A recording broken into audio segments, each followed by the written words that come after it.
Doctor Shafiqur রহমানের সাহেবের মতন একজন ব্যক্তি, রাজনৈতিক পরিচয় ডাক্তার এবং সমাজসেবী এক ভদ্রলোক, যিনি যাকে ডাক্তার সমাজ খুব ভালোভাবে চেনে।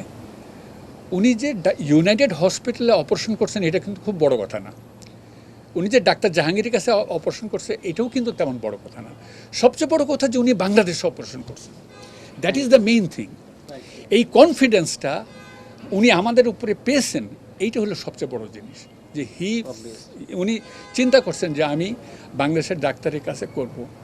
দেখবেন যে অনেক বড় বড় লোক আমাদের পার্শ্ববর্তী প্রেসিডেন্ট এসেছেন, দেশেই অপারেশন করে, এবং দেশে অপারেশন করাতে কি হয়, বাংলাদেশের মানুষের ভিতরে বা সেই দেশের মানুষের ভিতরে জাগ্রত সৃষ্টি হয়, এবং এইটা ডাক্তার সমাজকে অনেক প্রভাবিত করে, অনেক ইনভলভ করে। এই জিনিসটা ডক্টর শফিকুর রহমান করছেন। ওনার অপারেশনটা খুব ইনশাল্লাহ খুব ভালো হয়েছে।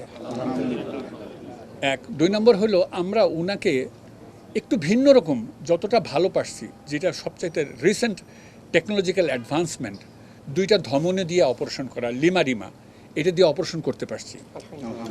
তিন নম্বর কথা, ওনাকে তিনটা বাইপাস করার কথা ছিল, আমরা মোট 4টা বাইপাস করছি, যেন ওনার কোনো দিকে কোনো সমস্যা না হয় ইনশাল্লাহ। এবং অ্যানেস্থেশিয়া দিয়ে আমার ডক্টর শহীদ ছিল এবং ওনার টিম এবং আমার কার্ডিয়াক সার্জারি সব টিম সুষ্ঠুভাবে কোনো কমপ্লিকেশন ছাড়া অপারেশন শেষ করেছে।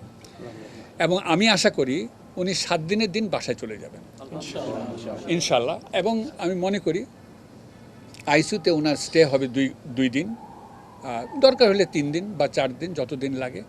But everything went very smoothly ইনশাল্লাহ।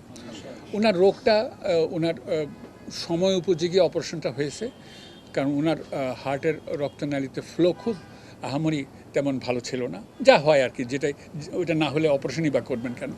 তো এটা ঠিক সময় ঠিক কাজটা হয়েছে।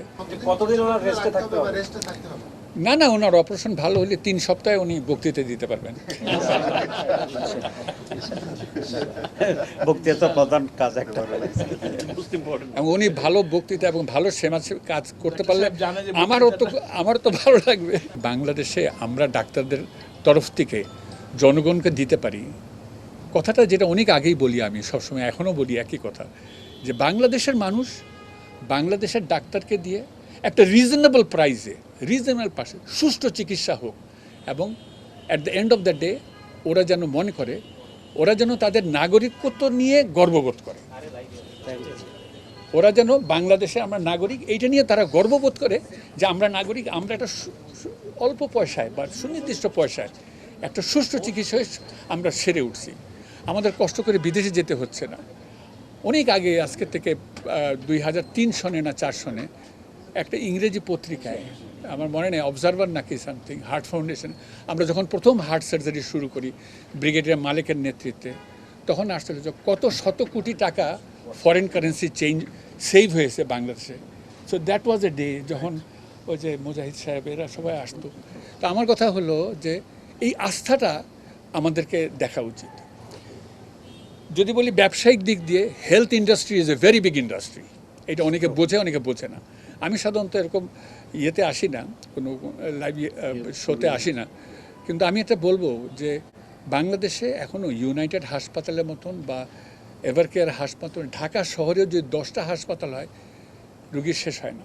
সো এই বিগ ইন্ডাস্ট্রিতে আমি পলিটিক্যালি বলেন, এটা ব্যবসায়িকদের বলেন, আমরা চাবো এরা যেন আরও দৃষ্টি ওদের এই পাশে আসে, এবং বাংলাদেশের অর্থনীতি এটা তারা যেন আগায় নিয়ে যায়, এবং শিক্ষা স্বাস্থ্য বিভাগটা আরও মানুষের ঘরের দরজায় তা পৌঁছায় দিতে পারে।